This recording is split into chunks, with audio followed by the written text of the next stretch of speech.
নমস্কার বন্ধুরা, তোমরা দেখছো তোমাদের YouTube channel study knowledge academy. একটা গুরুত্বপূর্ণ আপডেট, আজ কিন্তু ডাব্লিউবিসিএস এর রেজাল্ট আসছে। ঠিক আছে, ডাব্লিউবিসিএস গ্রুপ এ এবং বি যে রেজাল্টটা পেন্ডিং ছিল, ঠিক আছে, ডাব্লিউবিসিএস 2023-এ যে গ্রুপ এ এবং গ্রুপ বি, ঠিক আছে, সেই রেজাল্ট কিন্তু আজ আসছে। সে মানে কি আপডেট স্যার প্রোভাইড করেছেন এবং কতখানি তা সত্য সেটা আলোচনা করবো আজকের এই ভিডিওর মাধ্যমে। কাজে ভিডিওটা অত্যন্ত ইম্পর্টেন্ট, স্কিপ না করে শেষ সময় দেখো, কথাগুলো মন দিয়ে শুনো, আশা করছি একটু হলেও উপকার আসবে। ইন্ডিকেটিভ নোটিফিকেশনগুলো, পিএসসি ক্লার্কশিপ, পিএসসি মিসলেনিয়াস সমস্ত কিছু তথ্য আলোচনা করবো আজকের এই ভিডিওর মাধ্যমে। কাজে ভিডিওটা যে অত্যন্ত ইম্পর্টেন্ট, তাই স্কিপ না করে শেষ সময় দেখো, কথাগুলো মন দিয়ে শুনো, তোমরা একটু হলেও উপকার পাবে। ঠিক আছে, তার আগে ছোট্ট রিকোয়েস্ট, টেলিগ্রাম চ্যানেল যুক্ত না থাকলে যুক্ত হয়ে যাও। ইতিমধ্যে অনেকজন ক্যান্ডিডেট যুক্ত হয়ে গেছে, প্রায় 3000 ক্যান্ডিডেট। লিঙ্কে তার ডেসক্রিপশন চেক আউট করে নেওয়া। যারা সাবস্ক্রাইব করো স্টিল নাও সাবস্ক্রাইব করে দিও, কারণ তোমাদের একটা সাবস্ক্রাইব কিন্তু মোটিভেশন বাড়ায় ভিডিও আপলোড করা। তো চলো আজকের ভিডিও শুরু করে যাক। দেখতে পাচ্ছ আমি এখন আছি পিএসসির অফিসিয়াল ওয়েবসাইটে, psc.gov.in অফিসিয়াল ওয়েবসাইটে তোমরা কিন্তু চলে আসতে পারবে। অফিসিয়াল ওয়েবসাইটে আসার পর ভিউ অল সেকশনে যখন ক্লিক করবে, লেটেস্ট নিউজে দেখতে পাবে অ্যাজ সাচ মানে ডাব্লিউবিসিএস যে রেজাল্ট সেই রিলেটেড কোনো ইনফরমেশন কিন্তু নেই।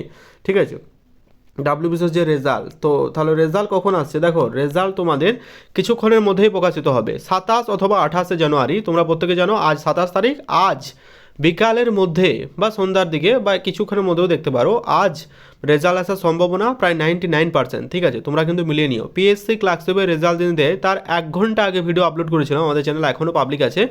যে রেজাল্ট তোমাদের আসছে তোমরা কিন্তু দেখে নিতে পারো, সেই রেজাল্ট কিছুক্ষণের মধ্যে প্রকাশিত হয়ে যায় অফিসিয়াল ওয়েবসাইটে। ঠিক আছে, এর মধ্যে অনেক ক্যান্ডিডেট তোমরা যারা জানো তারা তো জানো, আর যারা জানো না তারা কিন্তু এখনও পাবলিক করা আছে, দেখে নিতে পারো। এখন এই ডাব্লিউবিসিএস রেজাল্ট নিয়ে আমাদের শ্রদ্ধেয় স্যার কী বলেছেন সেটা আমরা দেখবো। আমাদের শ্রদ্ধেয় নীলাদ্রি স্যার কী বলেছেন সেটা আমি তোমাদের সামনে তুলে ধরছি। উনি যে লেটেস্ট তার ইয়েতে কমেন্ট করেছেন।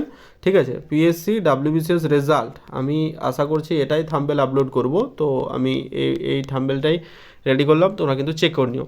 ঠিক আছে, গ্রুপ এ এবং বি দুটো ক্ষেত্রে রেজাল্ট কিন্তু পিএসসি প্রকাশ করেছে, তোমরা কিন্তু দেখে নিতে পারো। অনেকেই বলো যে পিএসসি হেল্প নাম্বারে কন্ট্যাক্ট করা যায় না, তো এই হচ্ছে তাদের কন্ট্যাক্ট নাম্বার, তোমরা দেখে নিতে পারো। ঠিক আছে, তো এই তোমাদের সামনে আমি তুলে ধরলাম এই কন্ট্যাক্ট নাম্বারগুলো, তোমরা দেখে নিও। তো চলো সদ্য স্যার কী বলেছে একবার দেখে নিই।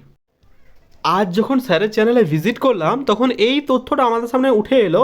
স্যার যেটা স্পষ্টতই জানালেন, মানে আমাদের নীলাদ্রি স্যার, আমরা প্রত্যেকে জানি উনি পিএসসির প্রাক্তন সেক্রেটারি স্যার মহাশয়, উনি যেটা জানালেন, দেখো তোমাদের সামনে আমি হাইলাইট করে দিচ্ছি ব্যাপারটা। উনি যেটা জানালেন, দেখো, নো টেনশন প্লিজ। ঠিক আছে, ডাব্লিউবিসিএস 2023-এর group A result are going to be publish আজ 27 তারিখে অথবা 28 তারিখে, 27 অথবা 28 তারিখে রেজাল্ট আসছে, এমনটা তিনি আমাদের আশ্বস্ত করেন। সুতরাং এ দেখে বোঝাই যাচ্ছে আজকে 27 তারিখ, 27 তারিখে রেজাল্ট আসার সব থেকে বেশি, অথবা খুব বেশি হলে 28 তারিখে। নীলাদ্রি স্যার একদম জানান। এবার আমি আসছি, তোমরা পিএসসি মিসলেনিয়াসের রেজাল্ট কবে আসবে? দেখো, পিএসসি মিসলেনিয়াসের রেজাল্ট কিন্তু ভোটের আগে আসার সম্ভাবনা প্রায় ক্রমশ মানে ক্ষীণ হয়ে যাচ্ছে, মানে ভোটের আগে আসার সম্ভাবনা নেই বললেই চলে।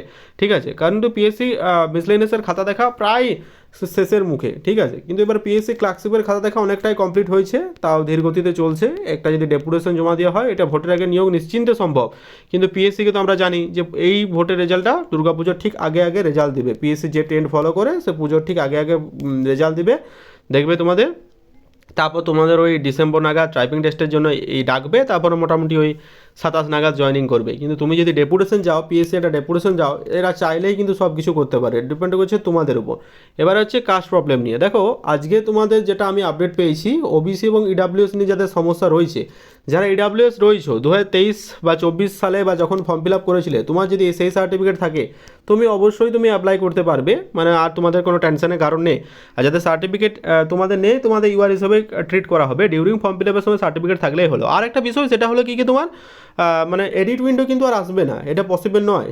ঠিক আছে, কারণ এডিট উইন্ডো এলে চারদিকেই কিন্তু সমস্যা সৃষ্টি হবে। সুতরাং এডিট উইন্ডো আর কিন্তু আসছে না, সেটা ডাব্লিউবিসিএস হোক বা পিএসসি ক্লার্কশিপ বা মিসলেনিয়াসের হোক, যেহেতু 2023 সালে রিক্রুটমেন্ট, সেই নিয়মেই হবে। অর্থাৎ যে ফর্ম ফিল আপের সময় যে সার্টিফিকেট দিয়েছিলে সেই হিসাবে তুমি গণ্য হবে। উইশ অল দ্য বেস্ট, ভালো দেখো।